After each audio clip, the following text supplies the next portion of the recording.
Well, I got some pictures. We'll get us started here. Here's a family gathering. And how are you going to handle taking the picture? Add that later or what? Not if he I think we could set it up maybe just right here. How would that work? Okay, I'll look at it first. But I brought a good camera, and if you'd like me to inset them, I can take a good digital photo of them also. Okay. You know who they are. Yeah. When this was on, I was probably overseas fighting. The Japanese. Chinese. Oscar was a Marine. Oh, Yeah. I'm sure that Jack was probably, I don't think he enlisted. I'm sure he was. Jack? Yeah. There was. Huh? There's Jack enlisted. Yeah. I do remember that Una saying that they took a select group of the ones that enlisted and sent them for a fast course in at Texas A&M. Well, he got cut halfway through that. Yeah. And got thrown in as a private. Well, that was because they needed bodies. Yeah, they sent him overseas, and he got caught over there. Right away. Got put away and didn't get killed. But they took his hair off and everything, and that sort, and treated him terrible. But did he tell you some stories about when he was in the prison camp there in Czechoslovakia? Yeah. That's about the only thing. Of course, he didn't have a chance to do much fighting. He was saying that they were in a farmhouse, and the tanks broke through really before they expected them to. And he said it was the most frightening thing. You look out the window, and here's this huge tank. And he said, and then the gun starts going right around till it's in my window. And he said, didn't make us feel bad at all to say, no, we're through fighting. So that's when he went well, we were islands, and it made it a little easier on us to kill all them instead of them killing us. But they did kill an awful lot of us. Yeah. And, that was Daddy. There's one. I think that was in Buna's album there. I don't even know where that was. That was at Aunt Hetty's. And that's Buna. And that's the girl, I can't remember what her name is, that lived with Buna. She was crippled. Do you remember her? I don't believe so. Charlie. I remember Charlie and Yeah. Charlie. They were up the way there. Yeah. And there's one of the babies. Yeah, one of the talents. That was the talent. Yeah. Girl.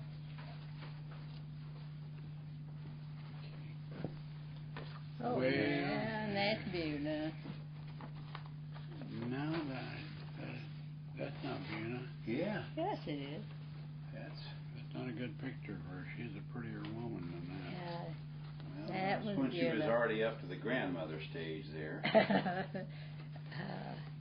She made a wonderful mother-in-law. I know that. And that one's a church bulletin from the church where they went. The Friendly Church. I don't remember him. Of all Jack's friends and things of that sort, this lady loved me more than any of them. Well, I'm sure she did. Oh. I'm sure she did. From the time I was 6 years old, she took me into the family. O.F. Coleman was chairman board of trustees. Yeah, I bet he doled the money out a penny at a time. Yeah. I did not know him. All I knew was the stories that everybody was happy to tell me. I do know that Buna took some kind of a church ladies bulletin or something or other, and she saved them, of course, and so she could read them later. And one time when Mr. Coleman was cleaning up for no reason at all, or they fell off, or he got mad, or whatever, he burned them. And they had a iron stove in that den that that was most of their heat in the wintertime. Because he's a very tight man, evidently. No kidding. No kidding, yeah. Oh, gracious. And so Buna was still upset about the fact that he'd done away with her ladies' journals. And she came in from being outside or something and sat down in his chair, which was a cane-bottom wooden chair. And he had repaired it by taking wire and running it around the legs so that it wouldn't fall apart. And when she sat down, she snared her hose. And back then, you only wore them on Sunday, and you wanted them to last for years. Well, that just did it. She got up and threw that, not through, but hit the floor with that chair, broke it all into pieces, and stuffed it in the stove. And Mr. Coleman was not real happy about that, but he evidently did not say a word. The very few things that she remembered to tell me and that she thought was so funny. It's surprising as few things as an old folks like me remember different things, but I do remember so many things about the Colemans and all. And well, you spent a lot of time there. Well, I was the only friend of any there of the boys that the daddy would let in that house.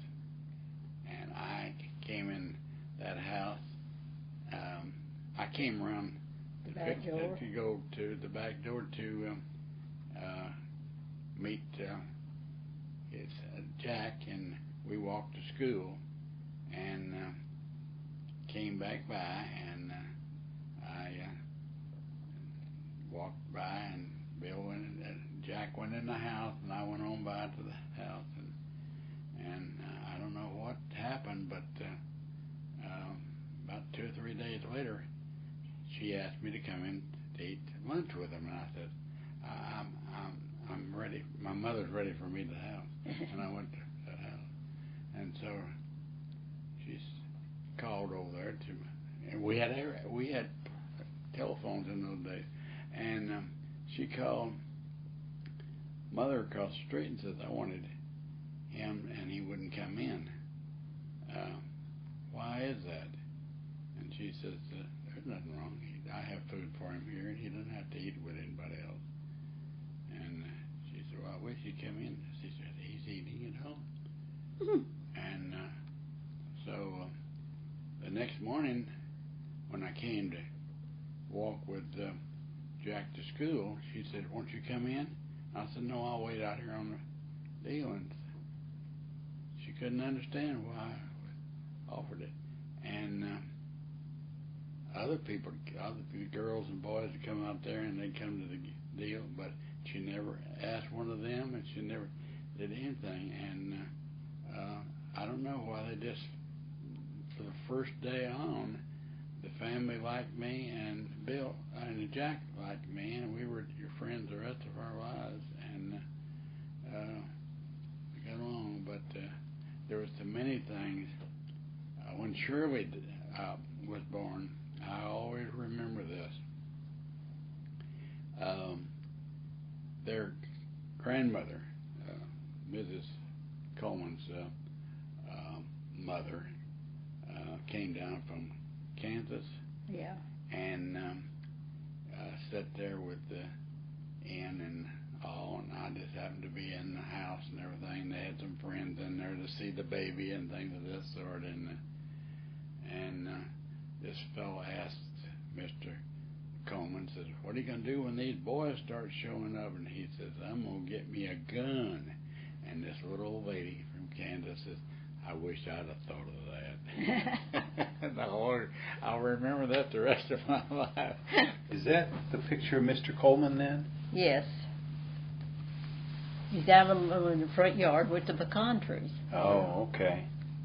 And then there's And the there's house. 2100 Fillmore with the pecan trees. At one time, I think they counted like 21 or some ridiculous number on a city lot. I can remember getting up, climbing the trees and shaking the branches to knock the pecans down. off. Picking them up off the ground. I watered an awful lot of those things. I bet you did And, too. I think, maybe the following year around there, nobody was at the house, and I went over there and I said, "Is Jack here?" And she said, "No, he's not here." And so I turned around and go, and she said, "Well, come on in." And I said, "That's all right." And she said, "Come on in." Says, "I want to pay you to do me a favor to go down to the grocery store and get this little list and bring it home." He said, "Well, I'll go down there and get that for you, but I won't charge you anything." She said, "No, I will not do that. My mother would kill me if I took any money from doing anything for you."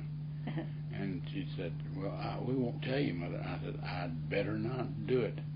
And so that's another thing. She said there wasn't another boy in this world that would turn down money to go do things. That was in the collection. I don't know where that was Jack. taken. Yeah, where was that? Yeah, I guess it had to be one of the. don't know anything about that one. No. All right, we got some wedding photos here. Oh yeah, lovely group of people. Gosh, this ugly guy on the end. How did you get him there? Oh. You were the best man, right, Oscar? Yeah. Everywhere I ever went, I was always the Oh, best. it was man understood. there. Gracious. Yeah, those are good old days. Yeah, it is. Mom, you said there was a problem. Dad kept running out of guys to accompany all the bridesmaids that you got. Yeah. Because one Arthur Darrell couldn't come because he was harvesting. Yeah. At the last minute he could. Oh, that threw everybody into a panic. Oh, gosh.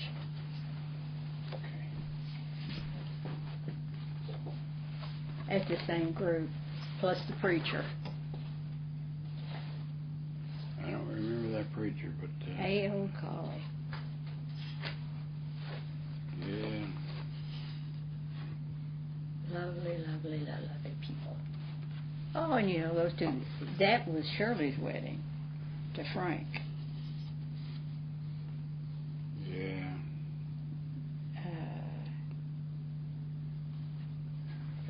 Keep them in order here.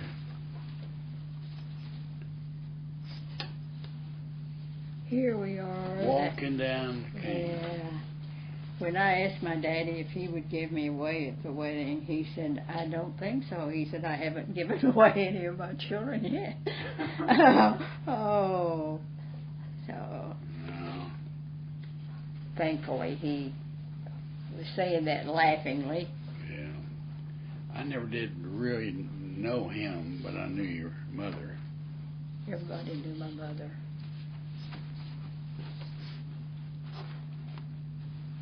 It's certainly a happy group. Yeah. Weren't we young though? I tell you, isn't that something? Yeah. That's My wedding dress is in the bottom of my laundry basket. You hadn't started smelling there, had you? No. No, I didn't. Oh, my heavens. Oh, that was the beginning of going away, and this was July the 3rd, and it was almost as hot as it is now, I'm sure. Buno let us have the old Pontiac for our honeymoon, and we were going to all places, to Galveston, where I'm sure it was hotter. And our dear friends and accumulated people thought it would be really funny to put open canned sardines in the car. That's Oscar that did that. I'll kill you. I know. And it wasn't so bad at first. Jack stopped and we looked everywhere, and he threw all the That cans wasn't away. my fault. I put it in there, and then it slid back in there and got in there, and I you think, couldn't yeah, find it. it didn't do it by itself. Yeah. And it got worse and worse and worse. Oh, it was terrible. I was real pleased because I thought I'd done a good job. Finally, we stopped and took the back seat apart, and that's where we found the sardines, which made it a little bit nicer. Gracious. We did an awful lot of things, didn't we? Yeah. We went to Galveston, and I don't like water, so I got sunburned instead.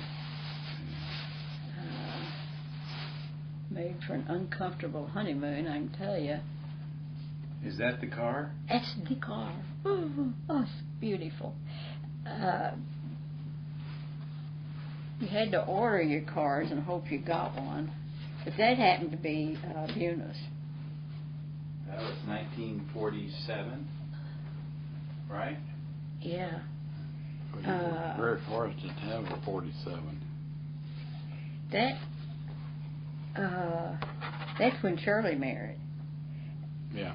And that they called. We had a car that somebody painted themselves. It was probably 100 years old.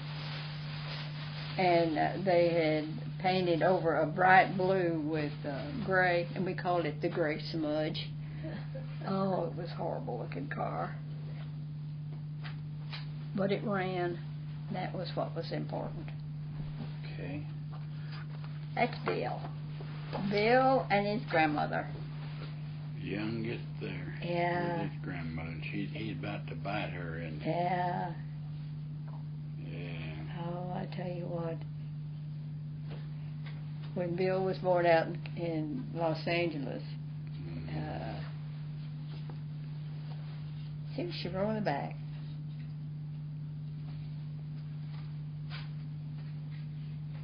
Buna, I'm sure, my mother came out and stayed a couple of weeks, and then I'm sure that Buna came right after that. She was so excited. She's a fantastic woman. She's a lady. And that was the first grandchild. Oh, yeah. I took her down to the place where I had people in the First Baptist Church is running a place down there for all the cars to be working on. And I told her to come down there and they'd fix this for her and I'd pay for it and everything. She said, no, you won't pay for it, but I'd like for them to do it. So I took it in there and introduced her to the fellow that owned it and everything of that sort. And he took care of it and all, and I don't know what he did, but he said, that's all right, it's on me. And I never heard him say anything like that. And so I went to pay him after that, you know, and to think that that's what he's going to do. And he said, no. That lady came here and parked her car and talked to me, and that was the nicest, caring, most wonderful woman I'd ever met in my whole life. And I wouldn't know pay it. She wouldn't know pay a penny for anything that I had to do.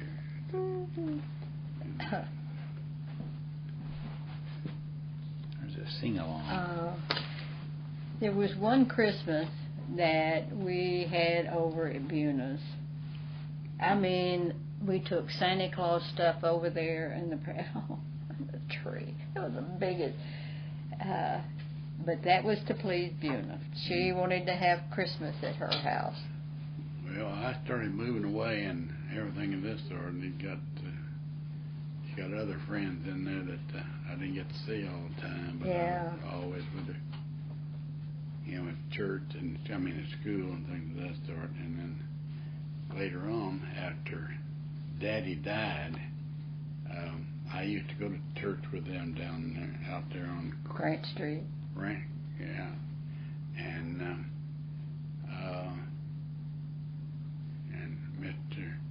Mr. Coleman always put me in the front seat. I tell you, he didn't like me, other boys and girls, but he did like me.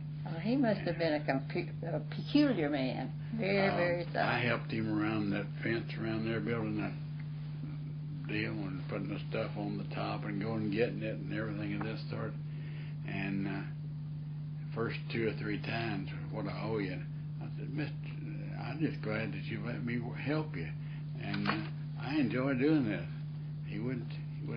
I wouldn't take a penny from him. And later on, when I'd be over there with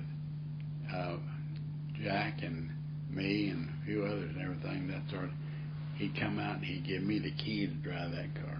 Ooh. With his son standing right there, he'd give me the keys to drive that car. The family liked me. I don't know why. I don't know either. Because they don't like it. He didn't like an awful lot of people. And it makes you wonder how he ever connected with Buna. Here we all are again. There's Mrs. Hamilton again, too, I think. It's in front of the garage. Yeah. Yeah. oh, that's a long time ago, isn't it? Oh, yeah. Oh boy. Oh boy. Why did you always take the pictures in front of the garage? Here's another one. That's the same group. Well, mine, we've got the hat on, and she's got flowers. Oh yeah. Yeah.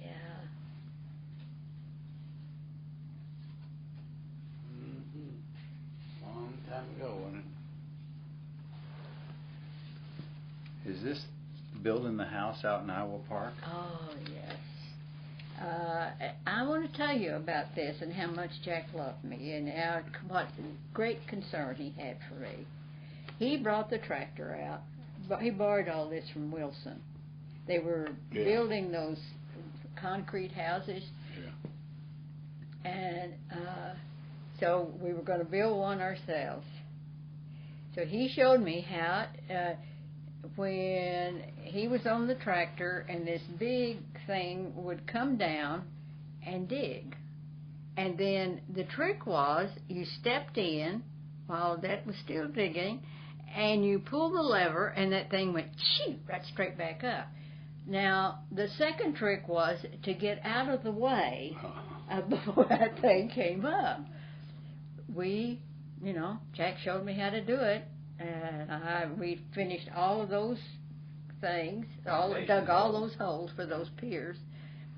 And when we got through with the last hole and Jack drove the tractor back, he said, "Man, I'm glad that's over with." And I said, "Yeah, that was a job, wasn't it?" He said, "No, the last time we did that, the kid that was doing the lever pulling got hit." And he said, "I sure wasn't looking forward to you having it." And I thought, now, isn't that love? Saving probably, $15? Put my life on the line. Yeah, he used to take one of the things out there, went out there to help him one day, and he cut the top off that deal, and he'd take it and pour the stuff into a little bowl there, and then put them out there, put them in a little bowl, put them out there. And I said, "Jack, why don't you just dump those in the barrel there and scoop it up and put it out there?" Never thought of that. I remember when we moved in that house, we got the bathtub put in, but the metal kitchen stuff shelves and things, for some reason the center thing with the sink in it didn't come for probably a couple of weeks. And of course we were living in it, and Jack said, "That's okay, you can bathe the kids in the end and wash the dishes in the other." He thought that was labor intensive there. Would take you Was that the big cement mixer in the background there? The one that we use for our playground for our lawn? Probably. I don't have my glasses on. I can't see this big thing back there. You've got your glasses on. Show him this picture right here of us, and Jack took that picture about 6 weeks before we got married. And, Midwestern University. Midwestern downtown? Yeah, like they say MIT, Midwestern in town. No, that's that. You got it? Oh, that's the big. What's the name of that place out there? That big Hardin College? Hardin College. It's called Midwestern now. Midwestern University. It was Hardin Junior College when I went to it. Okay. Who? Any of the girls you recognize? I didn't know if anyone. Oh, that's probably Sharon and all those. Too small for Glenn's kids. Yeah. Okay. Yeah, but I don't know what that is in the back. No, they're too small for me. Oh, not your girls. Okay. Oh, There's before the landscaping came in. There's the toys that Oscar gave the kids. Oh yeah. There wasn't many people had one of those in all. I know. But I don't remember that very many people wanted one. The kids thought it was absolutely fantastic. Was I that had the some kind of aircraft? concern whether they'd fall off of that thing, break a leg. Yeah, this came from out there at the Army and Air Force Exchange deal. Air Force and Army and Air Force out there, you know, and I worked out there. And this guy came along and says, we're going to get rid of those, and I'll sell those for $2 a piece. And I said, how many you got? And he says, 6. He says, I'll take all 6 of them. Huh? Yeah. And so I paid him, and I put one in my truck one day and take them in, run the truck, and give them to the different ones around the way there. And, It's a wonderful toy. I'll tell you.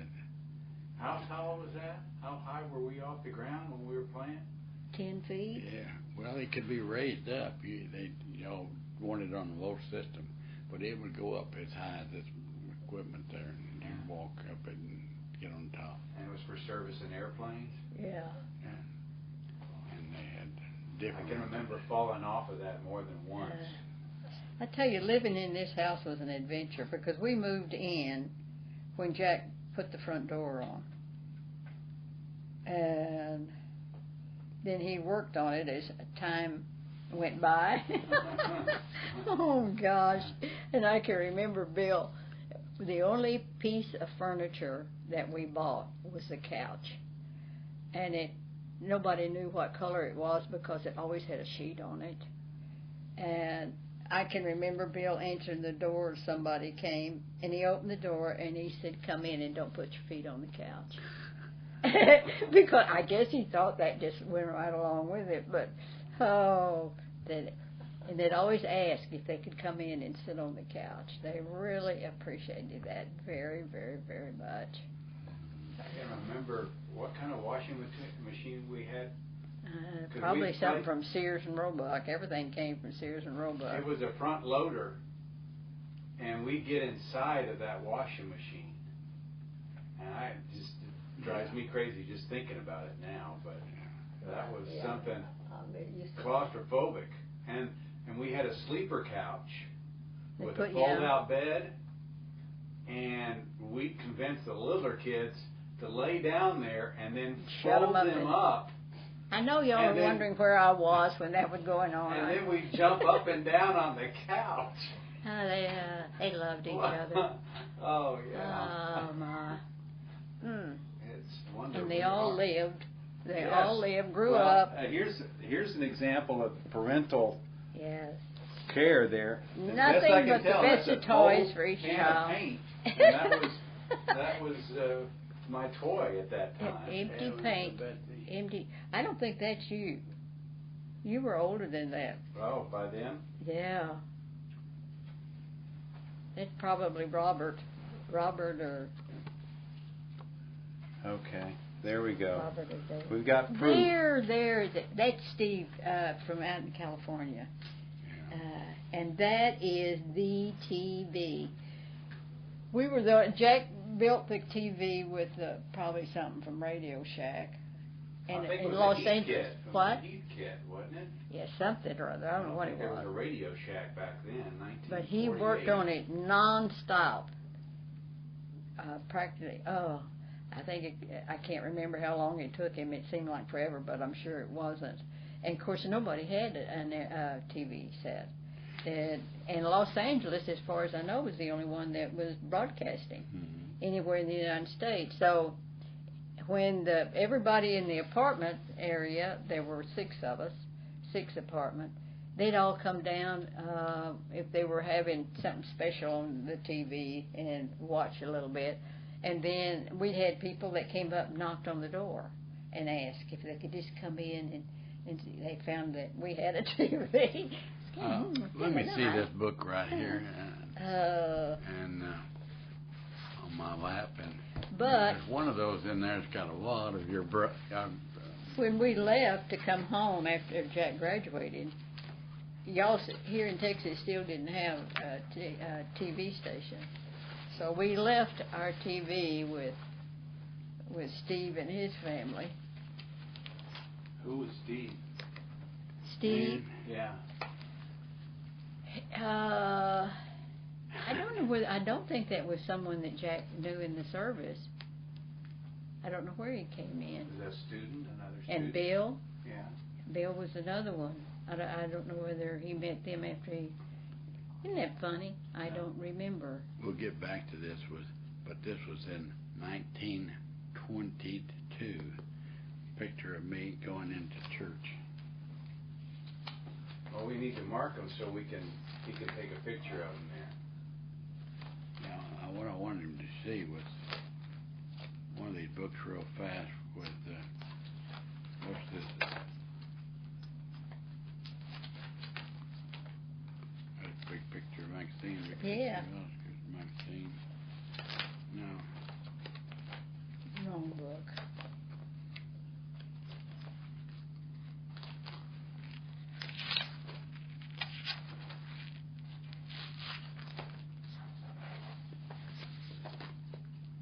Old man there. Yeah, looking good.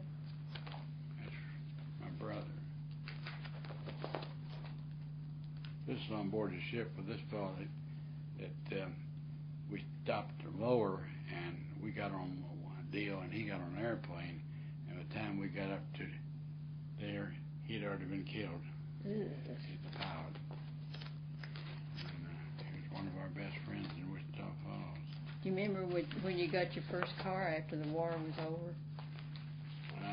Could you afford one? I got a Dodge. Oh. Dodge, used Dodge. Oh, Jack didn't know they made anything but Buicks. I almost divorced him over a car. They had Buna had a run-in arrangement with somebody that had a garage in town, and you could park, anytime. And so Jack went down and picked up our new car, and he parked it, and Shirley was there. Hey, how about that? Shirley said something about she wanted to drive it around the block. Jack said, okay. So they got in the car, and he let her drive around. Yeah. I think we've got both some, sides. Around the block. It made me mad because they let Shirley drive the car before I did. And that's with Oscar and Maxine. Oh. We get a little closer on that. Wow. Okay. Just put it to one side now. Put them all back in after a while. Okay.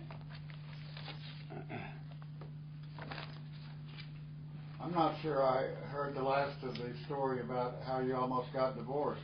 Oh, I was saying that the new car was parked in the garage downtown, and Shirley asked, that's my Jack in the back. sister-in-law. Shirley asked Jack if she could drive it around the block. And it made me so mad because she got to drive the new car before I did. Shirley was my age, and that's how I met Jack, was through Shirley. That's the one So there in the was back. always a little bit of Mine. friction there, Okay. just a teeny tiny.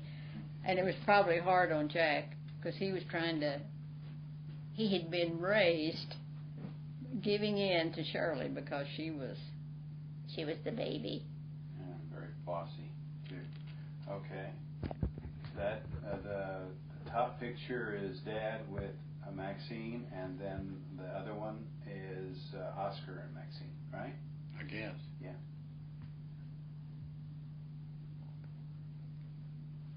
Got it? Okay. And then this is Maxine with who? The girl that we had that day, she had another boyfriend, but he wasn't in town. So she was checking in. Jack had his eyes on her, but she had her eyes on another man. Somebody else.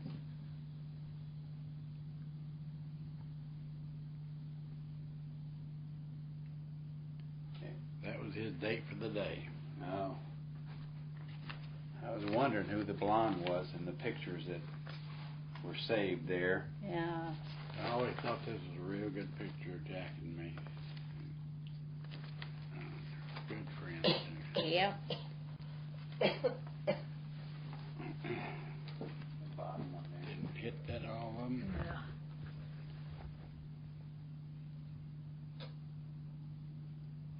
What were you, John? You were in the service before Jack was. Oh yeah, a long time. Quite a long time. Yeah. What were you doing home?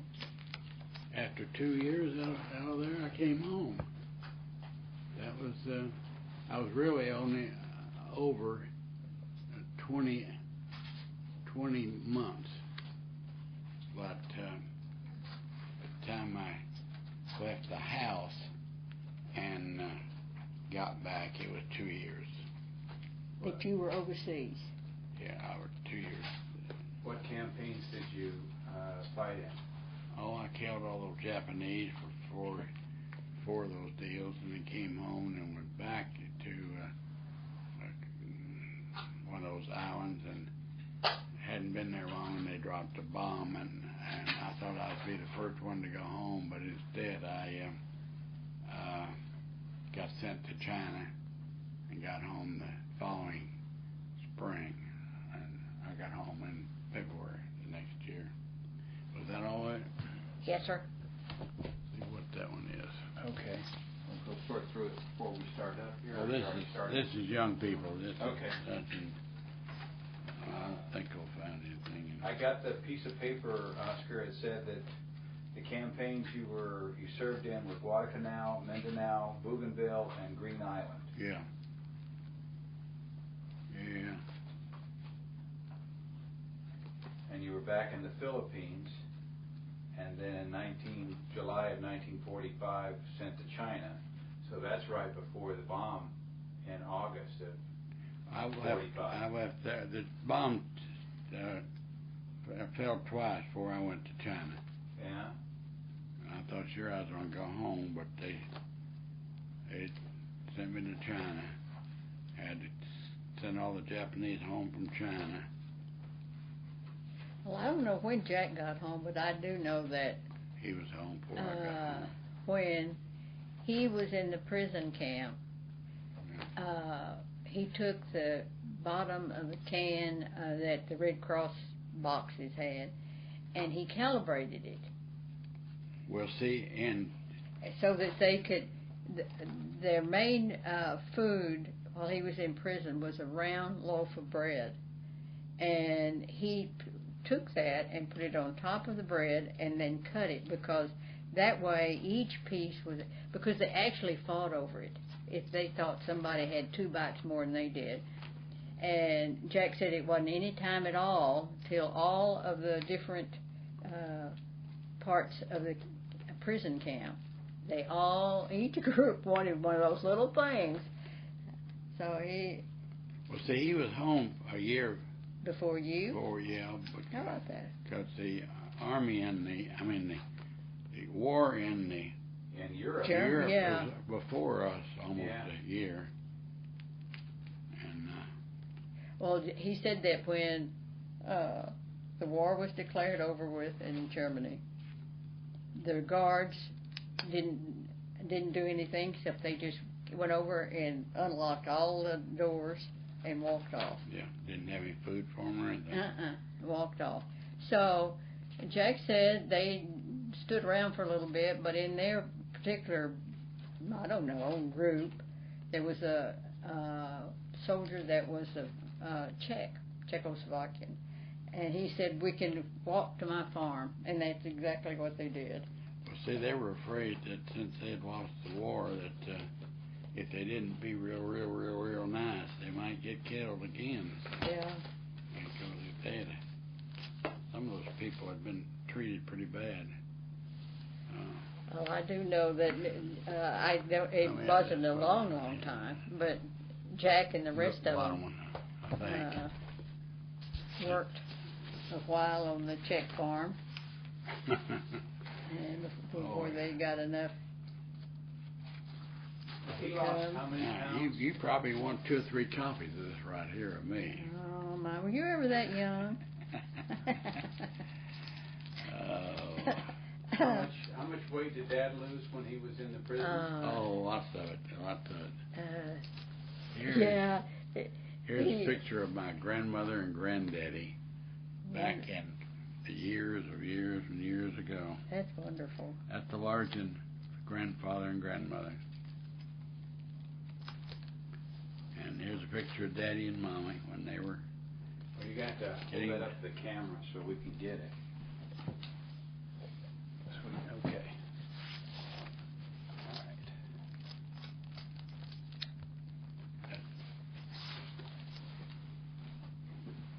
Okay, so that's the Oscar's, your grandparents? Largent, yeah. And Okay. Let me get that. Okay. Oops. just put it to one side. That's in the front. Okay. All right. And then your parents. Is that your parents? That's Daddy. Let's see that. William Jefferson. Is that on the other side? That's of the my grandmother on the other, and Daddy on the other side. Okay. So, yeah. Tilt it up. Yeah, that's a lot better. That's mother and daddy's. That's mother's daddy and mother. Got it? Okay. And then your parents. I think so. Yeah. Okay. I'll show you in a second here.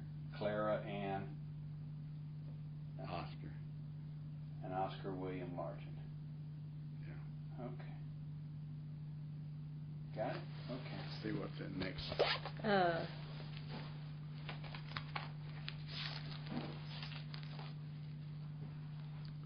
Isn't that something? Those are too small. This is my sister, my brother, and Oscar. And Oscar, yeah. And we were little bitty things. And this is little Frank over here. That's. How long did y'all work on that concrete patio there? We added to it, it seemed like annually. We had it almost Did the you ever get backyard roped in on that project? completely covered. Oscar, did Dad get you to help him work on that project too? Your dad got things done. Things done by not asking, and I just took it on myself to love him so much. I went over there and helped him every time I could. And I was going to buy that land across the street where Shirley still has, and be across the street with them. Yeah. And Shirley wouldn't have it. She went over there and bought it herself. And so I couldn't find anything else that I liked over there, so I stayed in Wichita Falls. Yeah. Well, how big was the piece of land? It was Veterans Land Board property. We paid $66 a year. Yeah. Veterans Land Board went through Veterans Land Board. Was it 10 acres?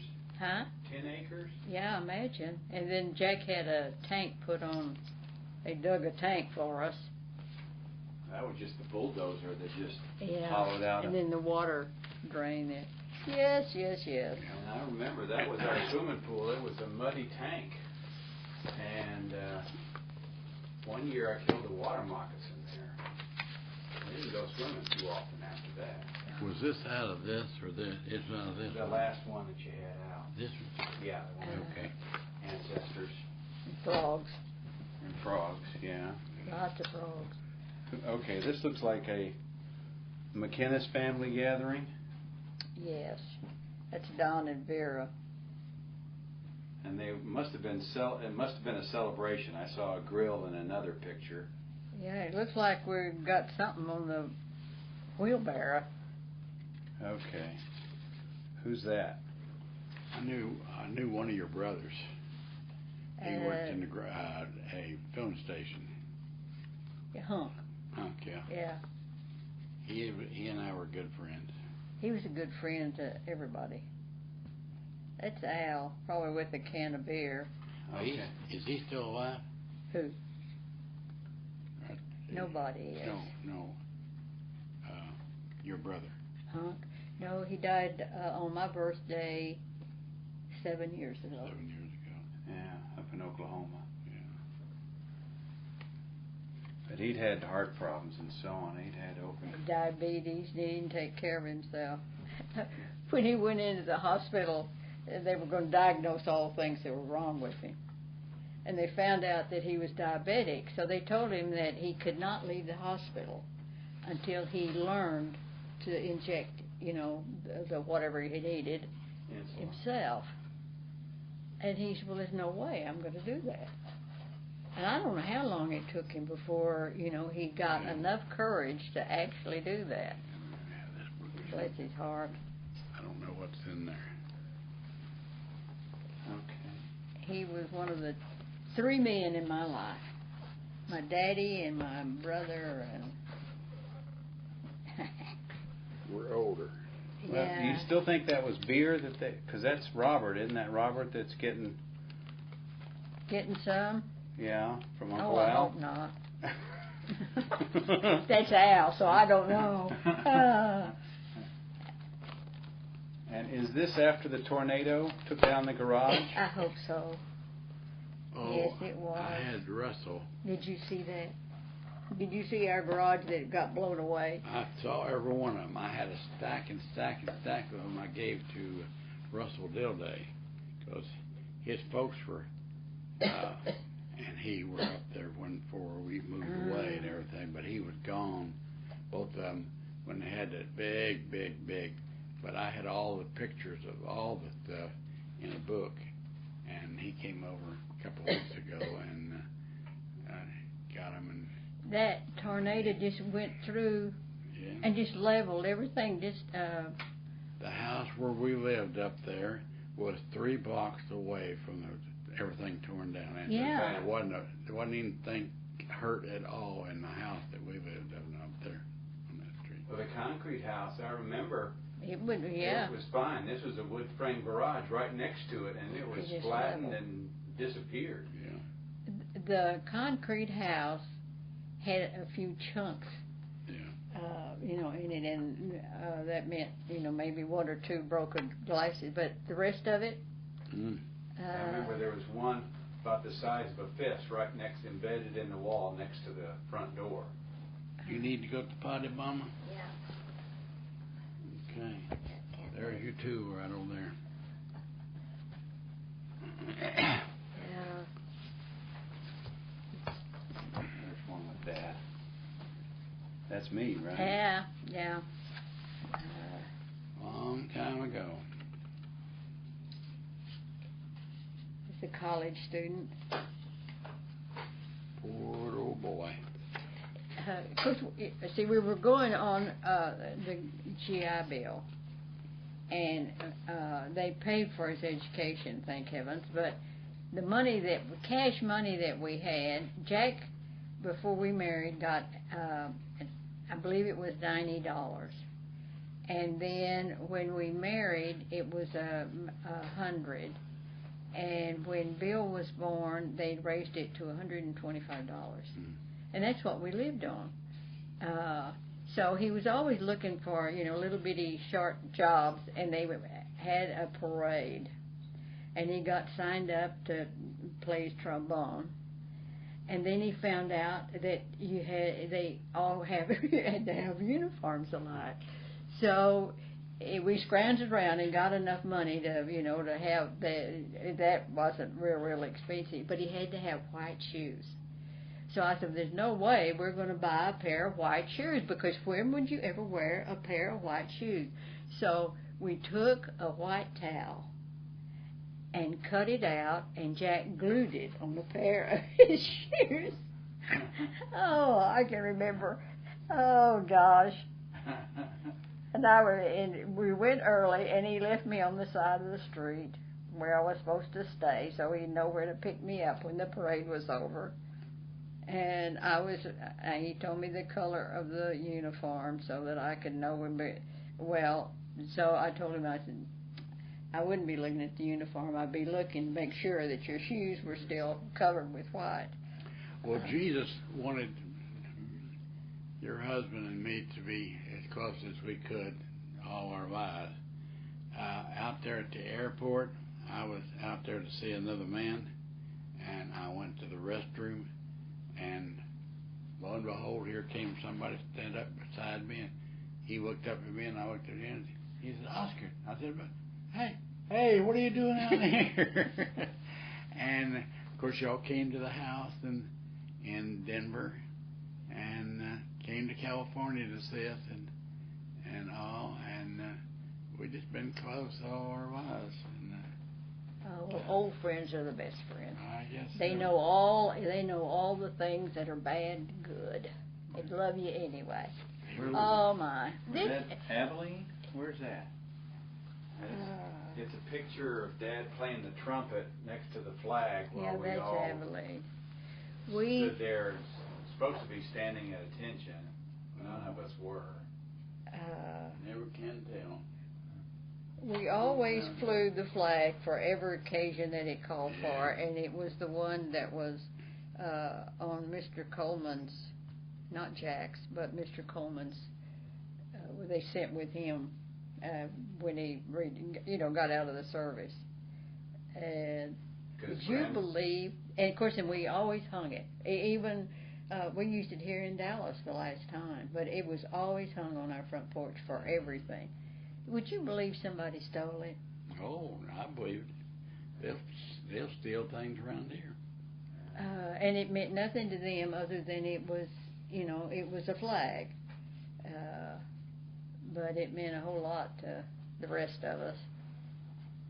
This is kind of faded, but that looks like on the front porch up at the cabin, Dad's got the sheet around somebody's neck and doing a haircut. Well, he sees more in there than I do. I'll take your word for it. That was another thing. We never got a store-bought haircut. With 4 boys, that'd break you if you had to pay for all those haircuts. Didn't have me there. Yeah. So Jack got him clippers, man. I don't know, and did a pretty fair job. The only thing was, he didn't he was specialized. Nothing but butch haircuts. Except in the summertime, right after school yeah, he was out. busted. And we got to choose what we wanted for a haircut. And there was that one year when we all got mohawks. And what happened at church then? You wouldn't take us to church until you got us all baseball caps or something. We had to wear those caps in there. Oh gosh. Different breed of people. There's up at the cabin. Oh, it surely, truly is. Did you ever get to go up there, Oscar? Oh yeah, I was up there 2 or 3 times. You remember that old Model T Ford that was at that last Out curve? on the road there? Yeah. The way Before going you. downtown? It's not there anymore. I don't know why they. There's nothing left of it. Yeah, I don't know why they did that. It was there forever. Yeah. Nobody wanted There's to. Nani at one end, and Shirley's up there on the front bumper.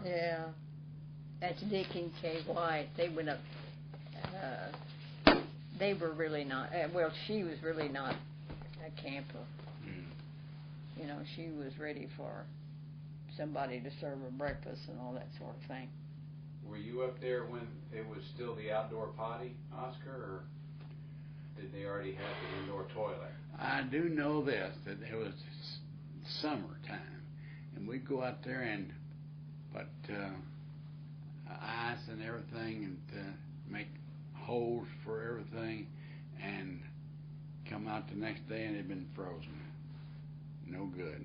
And tear it up and do it over again. And I never understood how in the ground, in the middle of summer, they could get that cold every night. What were you digging holes for?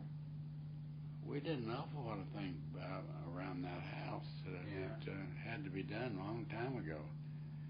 Man alive, that man and wife that lived up on the hill that was friends of grandmother's,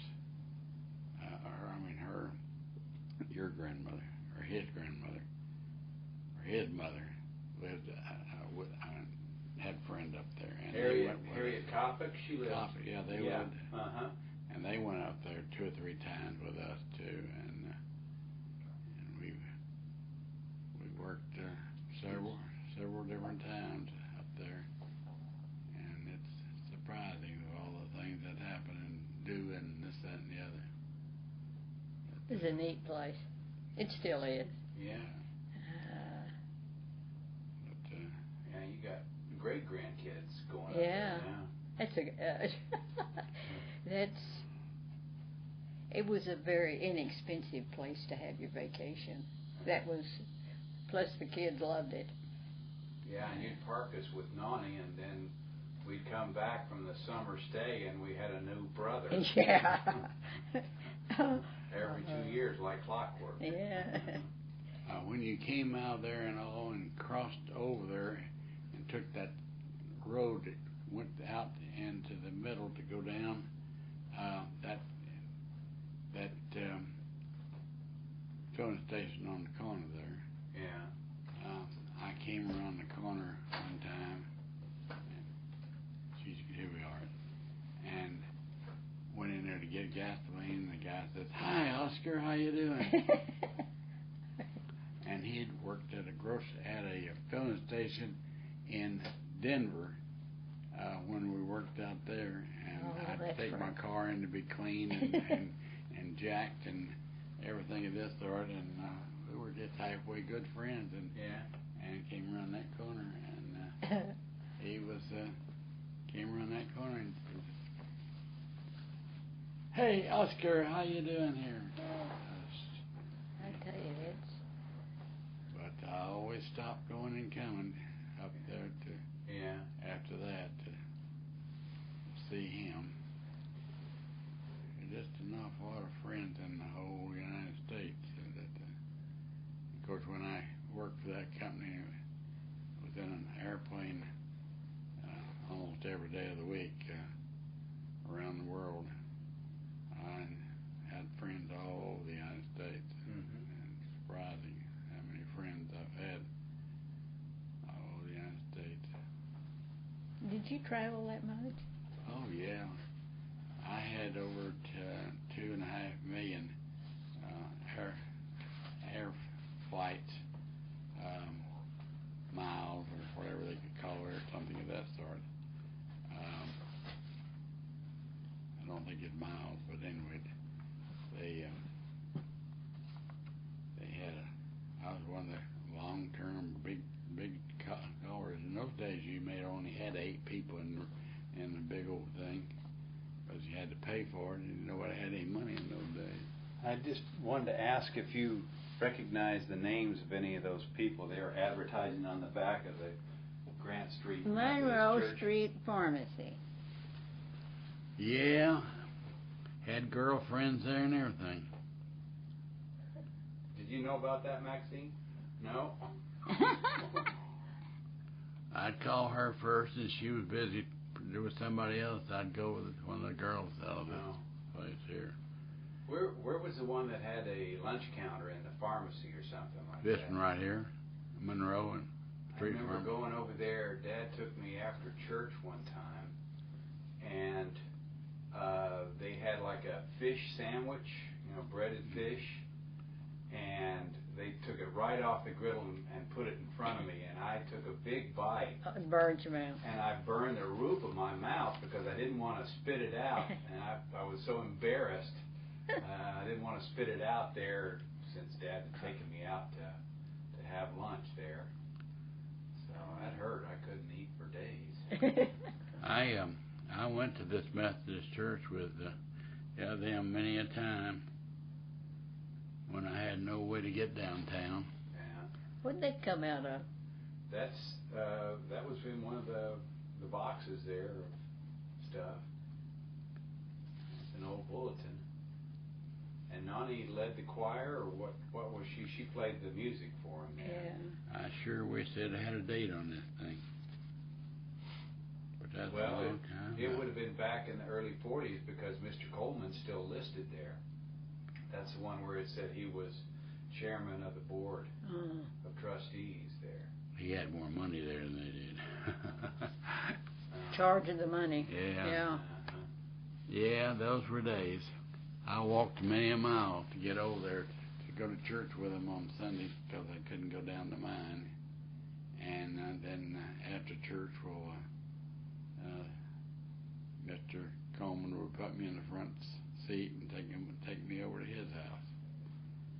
And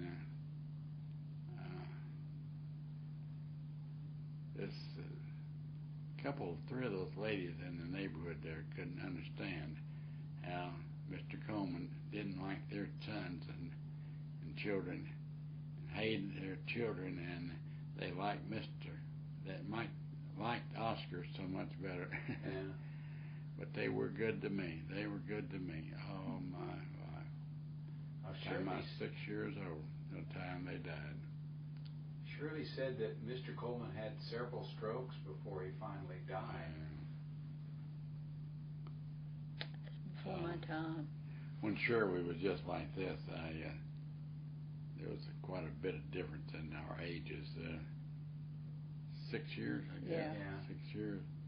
And I don't know, I guess I was 16 or 18 or something of that sort, and something was said about going with some girl or something of that sort, and she said, I thought you would marry me. And I said, well, it isn't over yet. But she said, you told me when I was a little bitty girl that you were going to marry me. Oh. But bless her heart. I like Shirley. Well, he was, Mr. Coleman was a wildcatter like Charlie Kopic. Yeah. But did he run the operations? Or Yes. He had a partner that lived up there in the way there. We've got pictures of Uncle Charlie and Mr. Coleman. Yeah. And they've been working on the rig. Yeah. Now they were partners. I still can remember after Mr. Coleman died, Buna did not have a sense of money, and it's his fault.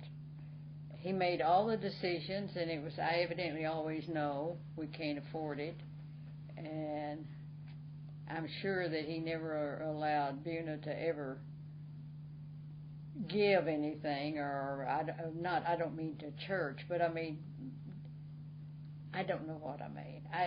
Because he is charities, yeah. Buna was so completely different from what he was. Of course, I'm sure he had in mind this is depression, trying to make a living and still be around for a while. But after he died, Buna still, it was still new to her that she had enough money to share, which she did. And there's always those that were not real careful about, paying her back. And it never made any difference to Buna. That was just Buna. Well, she came to the point where the money was not coming in as rapidly as it was going out, and she started borrowing money. And I can remember Jack and I, she called, and she said, I need to talk to you. And so we drove back to Wichita Falls, and she said, I've got notes out. And what she had been doing was she'd spend what money she had, and then she would borrow from a bank. And then when it came time to pay that bank back, she'd go to another bank to borrow that and pay that bank. And of course, then the interest had to be paid. Well, she was in hock to quite a few of the banks.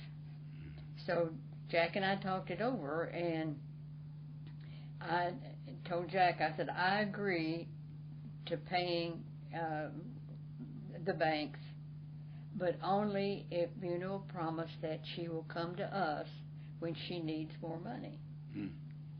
And so she didn't like that arrangement too much. And she said no way was she going to let us pay for what it was her mistake. So that's how we got the cabin. Jack said, of course, that was the only thing that we felt like we could use that she had, and so Jack said, okay, we'll buy the cabin from you, with Shirley's understanding that she's always welcome, and she can have the little cabin, which was not livable. So that's how we got the cabin. But she'd already sold the cabin. Yeah, once. To try and raise some money for without saying those anything. debts, without telling Mom or Dad. Yeah. And it was only when that guy stopped making payments and it reverted back to Nani that this all came to light. Yeah. Well, things were tough in those days. Well, part of her problem was, just like Uncle Charlie said, if she didn't know how to arrange and save and make do with money. She could do it, I think, with everything else. And I think every charity under the sun had her on their mailing list, and they knew she was a soft touch, because I can remember her. I see in brochures and things there at the house, her house, and she would write a check just about to anybody that had a story. Good story. There's people in bad shape today, I tell you. Boy, are there some bad shapes. You know, Oscar, I have never bought anything that I couldn't pay for right then. Well, you're one in a million. Every once in a while, it's been Kelly more than anybody else. She'll say, you need to charge something and pay it off so that you'll have some sort of a record of a good. So ever so often, whatever, like the last car, Kelly said, okay, we're going to pay for half of it and then set up the car payments, for the rest of it. So because Mama hadn't charged anything lately. But Buna, instead of trying to do things or get Uncle Charlie to help more or whatever, and I think she did a lot of things without anybody helping her. Her mistake was she started selling off the leases that Mr. Coleman had left, and there was one left when she died, and I got a check the other day, and it was for $146, and that was for the small percentage that was that I had, that I wound up with, and it was like, I don't know, not too many barrels. Yeah. And he died in 1972. Yeah. A lot of changes, a lot of differences and things